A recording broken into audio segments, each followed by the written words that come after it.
So Bangladesh থেকে ইতালিতে study visa আসতে টোটাল কত টাকা খরচ হয়?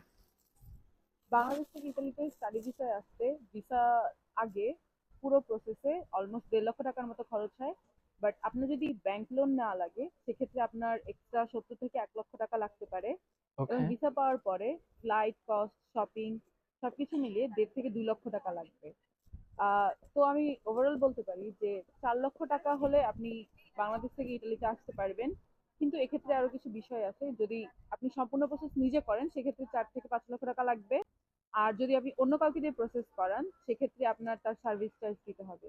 বাট আলটিমেটলি 5 লক্ষ টাকা হলে আপনি বাংলাদেশ থেকে ইতালিতে আসতে পারবেন সম্পূর্ণ খরচ বহন করে।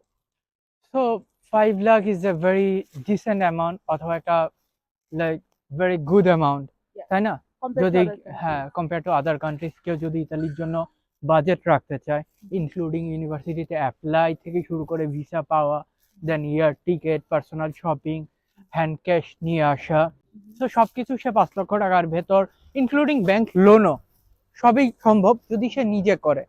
আর যদি সে কারো সার্ভিস নেয়, কেউ যদি তার করে, আই থিঙ্ক সেক্ষেত্রে তারপরেও 5 লক্ষ দিয়ে কভার করা পসিবল।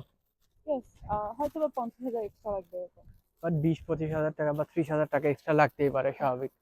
সো আলটিমেটলি আপনি 5 লক্ষ টাকার বাজেট ধরলে সব কিছু আপনি কমপ্লিট করতে পারবেন ইতালির, বা আপনি নিজে করলে এর থেকেও আরো কমে সম্ভব।